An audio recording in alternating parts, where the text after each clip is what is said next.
Hello बच्चों, let's start with the question which one of the following statement is wrong. हमें क्या identify करना है? रॉन्ग स्टेटमेंट को। सो एक बार ऑप्शंस देख लेते हैं। When pollen is shed at two cell stage, double fertilization does not takes place, vegetative cell is larger than the generative cell, pollen grains in some plant remain viable for months, or D, intine is made up of cellulose and pectin. So let's start with the key concept. और यहाँ पे जो हमारे question का की concept है वो है discussing about the fertilization, the viability of pollens, right? So हमारा जो क्वेश्चन है वो इन टॉपिक्स के बारे में डिस्कस कर रहा है, राइट? और हमें क्या आइडेंटिफाई करना है? हमें आइडेंटिफाई करना है रॉन्ग स्टेटमेंट को। So let's start with the statements, right?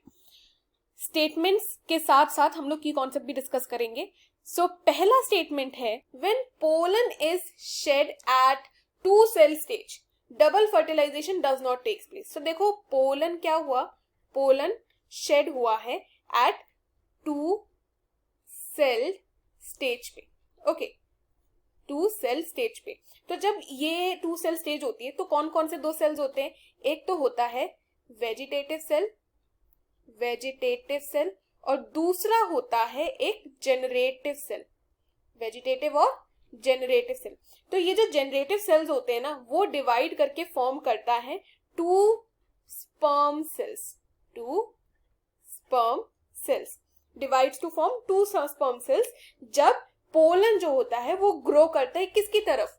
Pollen जो ट्यूब होती है it starts to grow towards the ovule, right? तो यहाँ पे जो स्पर्म होता है it participates in double fertilization, okay. So one egg जो होगा, या हम इसको यहाँ पे ऐसे लिखते हैं कि दो स्पर्म्स है, राइट? तो दो स्पर्म में से एक स्पर्म ऐसा होगा जो फ्यूज करेगा एग के साथ और आगे जाके क्या बनाएगा, क्योंकि यहाँ पे फर्टिलाइजेशन हो गया है तो इधर तो जाइगोट बन गया। और जो दूसरा वाला जो है वो फ्यूज कर जाएगा सेंट्रल सेल के साथ, it will fuse with the central cell to form endosperm, okay. तो डबल फर्टिलाइजेशन हुआ है यहाँ पर, है ना? यहाँ पर जो बात की गई है कि दो सेल स्टेज पे डबल फर्टिलाइजेशन हुआ है, बट ऑप्शन ए क्या कह रहा है कि it does not takes place. तो ये तो गलत हो गया ना, रॉन्ग स्टेटमेंट तो ऑप्शन ए ही हो गया, स्टेटमेंट ए ही गलत हो गया क्योंकि फर्टिलाइजेशन हुआ है, डबल फर्टिलाइजेशन हुआ है, राइट? अब एक बार हम बाकी ऑप्शंस भी देखते हैं। स्टेटमेंट बी कह रहा है कि vegetative cell is larger than generative cell. तो स्टेटमेंट बी ने क्या कहा कि जो वेजिटेटिव सेल होता है, वेजिटेटिव सेल का जो साइज होता है वो बड़ा होता है देन जनरेटिव सेल। ये तो सही बात है ना, ये एक सही स्टेटमेंट है, ओके। अगर हम सेल को ऑब्जर्व करें क्या होता है कि जो वेजिटेटिव सेल होता है वो लार्जर होता है, मोर प्रोमिनेंट होता है, it is larger and more prominent as compare to the generative cell. ये जो वेजिटेटिव सेल होता है ये रिस्पॉन्सिबल होता है for the growth of pollen tube, okay. ये जनरेटिव सेल क्या करेगा? Generative cell eventually it will divide to form two sperm cells, right? तो इसीलिए जनरेटिव सेल का साइज छोटा होता है और वेजिटेटिव सेल का साइज लार्ज होता है, ज्यादा प्रोमिनेंट होता है।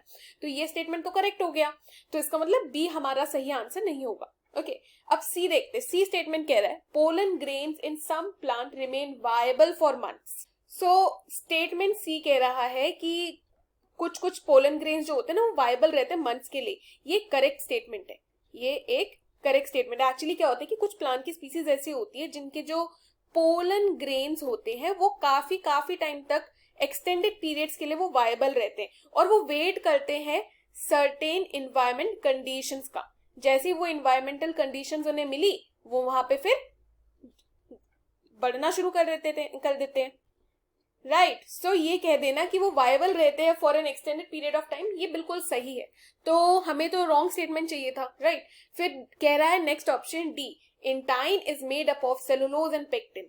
सो स्टेटमेंट डी जो है कह रहा है कि इंटाइन जो होती है, इंटाइन क्या होती है? इंटाइन होती है inner layer of the pollen grain wall. वो कंपोज होती है सेलुलोज की एंड पेक्टिन की। तो ये स्टेटमेंट भी सही हो गया, right.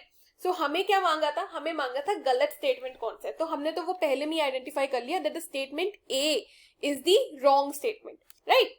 So I hope you have understood the question well students, best of luck.